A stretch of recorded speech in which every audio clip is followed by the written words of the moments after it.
Hello friends. अगर आपको unwanted hair है, आपको चेहरे पर बाल आते हैं और या बॉडी के डिफरेंट डिफरेंट पार्ट्स पे जहां आपको बाल पसंद नहीं है, तो आप ये वीडियो एंड तक ज़रूर देखें। यहाँ हम डिटेल में डिस्कस करने जा रहे हैं इसके कारणों को और इसके उपलब्ध ट्रीटमेंट्स को। मैं हूँ आपका दोस्त doctor Shail Gupta. I am a practising dermatologist.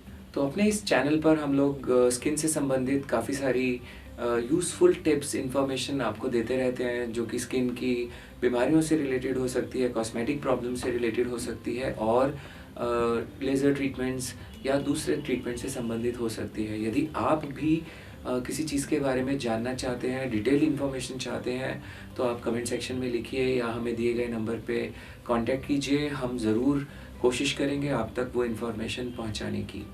तो बात करते हैं हिर्सुटिज्म के बारे में। काफ़ी सारे फीमेल्स में यहाँ पर मेल लाइक ग्रोथ आ जाता है, जो कि इस पोर्शन में काफ़ी देखने में आता है, यहाँ पर भी देखने में आता है और अपर लिप्स पे भी होता है। तो ये हेयर ग्रोथ आपको कुछ एरियाज फेस के ऐसे रहते हैं जहाँ पर ये हार्मोन से इन्फ्लुएंस्ड होता है, जैसे कि अपर लिप और चिन पोर्शन और ये नेक के आसपास भी। पर साइड बर्न्स में, यहाँ पर साइड लॉक्स में यूजली ये आपका constitutional hair growth, genetic hair growth भी हो सकता है। तो जब हम ट्रीटमेंट करेंगे तो उस पर ये काफ़ी मैटर करेगा कि ये ग्रोथ कहाँ पर है और कैसा है। इसके अलावा हेयर ग्रोथ लोगों को बॉडी के डिफरेंट डिफरेंट पार्ट्स में हो सकता है, जो कि उनको अच्छा ना लगे। सिर्फ फीमेल्स ही नहीं, मेल्स को भी कई दफ़ा अपने बॉडी हेयर से प्रॉब्लम होती है। काफ़ी सारे मेल्स भी जो चीक पे हेयर होते हैं, यानी कि वो एक शेप चाहते हैं ऐसा, तो बियर्ड रीशेपिंग के लिए हमारे पास आते हैं, जिनको कि ये चीक वाले हेयर नहीं पसंद होते। बहुत दफ़ा आईब्रो के बीच में भी यदि आपके बाल हैं, कुछ लोगों को वो बाल नहीं पसंद होते। कुछ लोग शायद जानते ही नहीं, ध्यान ही नहीं देते कि उनके आईब्रो के बीच में बाल हैं जो शायद ख़राब लग रहे हैं और उन्हें अच्छा नहीं लगता अपना फेस देखने में। और ये एक छोटा सा करेक्शन है जो कि अगर ठीक कर दिया जाए तो बहुत अच्छा उसका इम्पैक्ट ओवरऑल पर्सनैलिटी पर आता है। तो जहाँ तक कारणों की बात है इस हेयर ग्रोथ के, मेजर कारण जेनेटिक रह सकता है, कंस्टिट्यूशनल, जैसे कि यहाँ पर आपके बाल हैं। बहुत लोगों में, फीमेल्स में भी बॉडी हेयर जेनेटिकली पाए जाते हैं। सो इसका एक और मेजर कारण जो रहता है अक्सर ज़्यादातर लोगों में, वो रहता है हार्मोनल इम्बैलेंस। आजकल एक प्रॉब्लम बहुत कॉमनली देखी जाती है जो कि पीसीओडी कहलाती है, जिसमें कि मल्टीपल सिस्ट फीमेल्स के ओवरीज के अंदर पाए जा सकते हैं। ऐसे पेशेंट्स के अंदर मेंसेस इरेगुलर रह सकते हैं, उनका वेट थोड़ा बढ़ा रह सकता है ज़्यादा, उनको फेशियल हेयर ग्रोथ हो सकता है, सर के बाल कम हो सकते हैं, पतले हो सकते हैं, पिंपल्स भी काफ़ी समस्या कर सकते हैं ऐसे लोगों को। और ऐसे फीमेल्स में रिप्रोडक्टिव एज ग्रुप में कंसीव करने में भी प्रॉब्लम्स आ सकती हैं। तो पीसीओएस के बारे में हम एक और सेपरेट वीडियो बनाएंगे जिसमें हम डिटेल में डिस्कस करेंगे। बट ये मेजरली एक लाइफस्टाइल डिसऑर्डर है। आपका डाइट, आपका लाइफस्टाइल, आपका workout, everything matters a lot. इसको यदि हम सिर्फ दवाइयों के ज़रिए ट्रीट करने की कोशिश करेंगे तो ये ट्रीट उतना आसानी से नहीं होगा, अनटिल एंड अनलेस आप अपने आप को मोटिवेट करें और इसके बारे में ढंग से फोकस करें। बहुत सारे लोग फीमेल्स में अक्सर मैंने देखा है कि वो वेट लॉस की कोशिश करते हैं और उनका टारगेट रहता है कि हम 10 किलो 20 किलो ये वेट रिड्यूस कर लें। ये एक टोटली नेगेटिव शब्द है वेट लॉस, जिसमें कि हम दो नेगेटिव्स को, यानी कि ओवरवेट और लॉस को मिला के पॉजिटिव बनाने की कोशिश कर रहे हैं।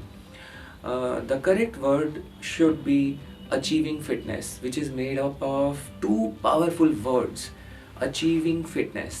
इसके बारे में मैंने डिटेल में एक वीडियो में डिस्कस किया है जिसका लिंक दिया गया है, आप देखिए। ये एक मेरा सेपरेट चैनल है जहाँ पर हम लाइफस्टाइल से संबंधित बातें करते हैं, हम थोड़ा मोटिवेशन का बातें करते हैं और कुछ गाइडेड मेडिटेशंस और म्यूज़िक हम इस पे डालते हैं। तो आप इस चैनल को भी देख सकते हैं। यदि आपने अभी तक सब्सक्राइब नहीं किया है तो सब्सक्राइब कीजिए।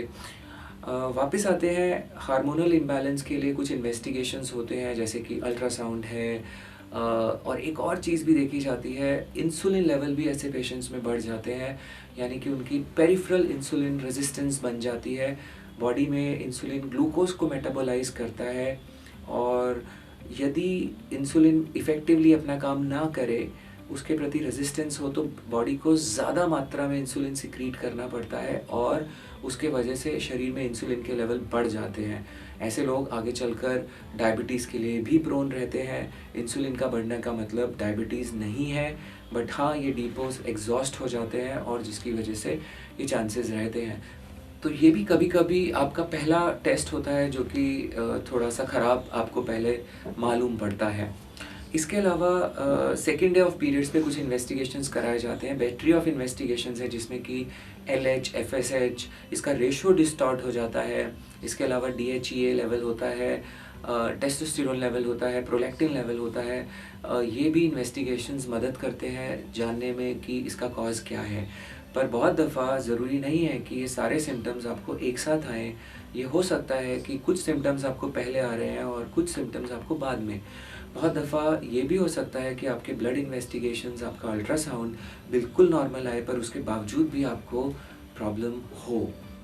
कभी कभी कुछ दवाइयाँ भी हैं जिनके खाने पर आपको ये ग्रोथ आ सकते हैं, जैसे कि स्टेरॉयडल प्रिपरेशंस के लेने पर या फिर टॉपिकल स्टेरॉइड्स के लगाने पर भी आपको हेयर ग्रोथ आ सकता है। ख़ास तौर से बहुत लोग जो गोरे होने की क्रीम्स यूज़ करते हैं, बेटनोवेट यूज़ करते हैं, मेला केयर और ऐसे बहुत सारे क्रीम्स हैं, फोरडर्म, क्वाडिडर्म, या कभी कभी वो कुछ क्रीम्स ले लेते हैं पार्लर्स से जो कि क्लेम करते हैं कि गोरा बना देते हैं। इन क्रीम्स में जो स्टेरॉइड्स होते हैं ये भी आपकी फेशियल हेयर ग्रोथ को बढ़ा सकते हैं। हालांकि जब आप स्टेरॉइड्स को डिसकंटिन्यू करते हैं तो ये फेशियल हेयर ग्रोथ कुछ हद तक अपने आप भी कम हो सकती है। मैंने अपने कुछ वीडियोस में पहले इसके बारे में डिटेल में डिस्कस किया है, लिंक दिए गए हैं, आप देखिए इन वीडियोस को, इनमें आपको और इम्पॉर्टेंट इन्फॉर्मेशन इस विषय में मिलेगी। तो अब अक्सर लोग करते क्या हैं इसके लिए, जब ये हेयर ग्रोथ आ जाता है बहुत सारे लोग वैक्सिंग के लिए ऑप्ट करते हैं, थ्रेडिंग के लिए अगर छोटे एरियाज़ हैं तो ऑप्ट करते हैं, कुछ लोग वीट वगैरह भी यूज़ करते हैं, बहुत सारी चीज़ें हैं। बट ये जो चीज़ें रहती हैं जैसे कि वैक्सिंग, ये आपको एक तो शायद ये एक तरीके का टॉर्चर है। मैंने तो कभी वैक्स नहीं कराया बट आई एम श्योर ये पेनफुल ज़रूर होता होगा। रिपीटेडली आपको जाना होता है, दिमाग में एक स्ट्रेस रहता है कि भाई अब मुझे फटाफट पहुंचना है, अब हेयर ग्रोथ दिख रहा है, क्योंकि ये तो एक नेवर एंडिंग चीज़ है। आप ये वैक्सिंग कराते रहें, आपको कभी ये ग्रोथ कम तो नहीं होगी। अगर आप देखें जिन लोगों ने वैक्सिंग कराया है बार बार या थ्रेडिंग, तो दाने भी निकल आते हैं, खासतौर से पैरों पर, शिन पर आपने देखा होगा, बहुत कॉमन है ये समस्या। ये हेयर के पुल होने की वजह से आती है, जिसमें कि आपका बाल पुल होने की वजह से बीच में टूट जाता है और ये इनग्रो करने लगता है और सूडो फॉलिकुलाइटिस बोलते हैं इस कंडीशन को, जैसा कि आप पिक्चर्स में देख रहे हैं। तो ये पेनफुल भी रहता है और इसकी वजह से निशान भी बन जाते हैं और बहुत लोग एक्चुअली वैक्सिंग कराते हैं कि वो अपने लेग्स को फ्लॉन्ट कर पाएँ, बट वो ऐसे ड्रेसेस नहीं पहन पाते क्योंकि वो दाने बने रहते हैं और कंसिस्टेंटली निशान बन जाते हैं। तो काफ़ी लोग इन निशानों के लिए आते हैं और उन्हें ये मालूम ही नहीं होता कि ये वैक्सिंग के वजह से हो रहे हैं।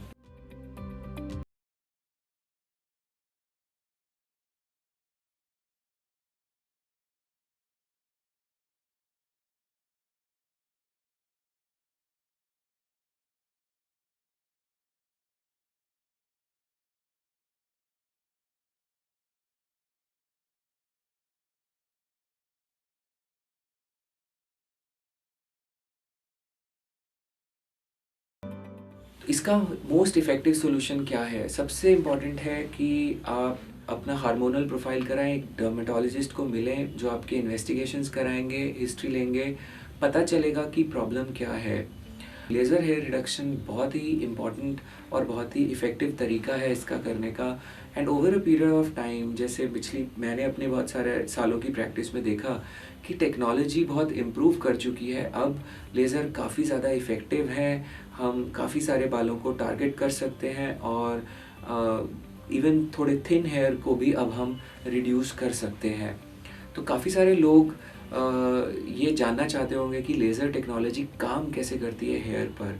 मेलानिन एब्जॉर्ब करता है लाइट को, जो लेज़र का लाइट फेंका जाता है, और उससे वो हीटअप होकर डिस्ट्रॉय हो जाता है हेयर का बल्ब, जिससे कि हेयर ग्रोथ रिड्यूस हो जाती है। तो ये बहुत इंपॉर्टेंट है समझना कि वाइट हेयर जो होंगे, ग्रे हेयर, उनके ऊपर लेज़र काम नहीं करेगा। तो वाइट हेयर के लिए एक और टेक्निक रहता है जिसमें जो हम हेयर ट्रांसप्लांटेशन में यूज़ करते हैं, जिसको फॉलिकुलर यूनिट एक्सट्रैक्शन बोलते हैं, FUE। ये टेक्निक आपके वाइट हेयर से हम निकाल सकते हैं और लगभग ये बालों को परमानेंटली निकाला जा सकता है। बट इसके अपने इम्प्लीकेशंस हैं। मैं एक सेपरेट वीडियो बनाऊंगा जिसमें कि मैं ग्रे हेयर को कैसे हटाया जाता है वो दिखाएंगे और उसका एक वीडियो भी आपको दिखाएंगे कि कैसे किया जाता है।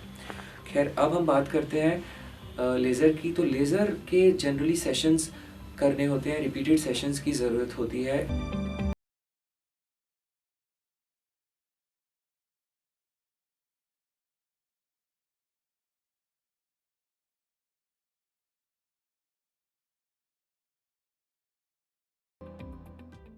कुछ लोगों में ये सेशन 1 मंथ के गैप पर रहता है इनिशियली, और बाद में ये गैप बढ़ाया जाता है।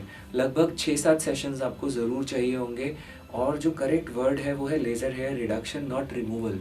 आपकी ये ग्रोथ रिड्यूस हो जाती है, कम हो जाती है, पर 100% ये ग्रोथ ख़त्म नहीं होगी। ये आपको समझना ज़रूरी है। एरिया वाइज भी ये जानना ज़रूरी है, जैसे कि अगर मानिए आपको साइड लॉक्स हैं, तो ये जेनेटिक या कॉन्स्टिट्यूशनल ग्रोथ है। ये ग्रोथ आपको ज़्यादा परेशान नहीं करेगी, ये ग्रोथ जल्दी रिड्यूस हो जाएगी, बशर्ते कि आपको कोई मेजर हार्मोनल प्रॉब्लम्स नहीं है। पर जो दूसरा ग्रोथ है, जो लिप पर रहता है, यहाँ रहता है, यहाँ रहता है, ये ग्रोथ थोड़ा सा ज़्यादा समय ले सकता है रिड्यूस होने में। और यदि कभी आगे चल के आपके हार्मोनल लेवल्स फिर से डिस्टर्ब होते हैं तो ये ग्रोथ दोबारा से आ जाता है। तो बहुत दफ़ा ये देखने में आता है कि जब आपका लाइफस्टाइल सब ठीक है, आपकी प्रॉब्लम ठीक है PCOD की, तो आपका हेयर ग्रोथ का रिडक्शन का जो इफ़ेक्ट आया लेज़र का वो बढ़िया है। पर कुछ समय के बाद आप देख सकते हैं कि आपको ग्रोथ वापस आया, क्योंकि उस समय आपका हार्मोनल प्रोफाइल डिस्टर्ब हुआ।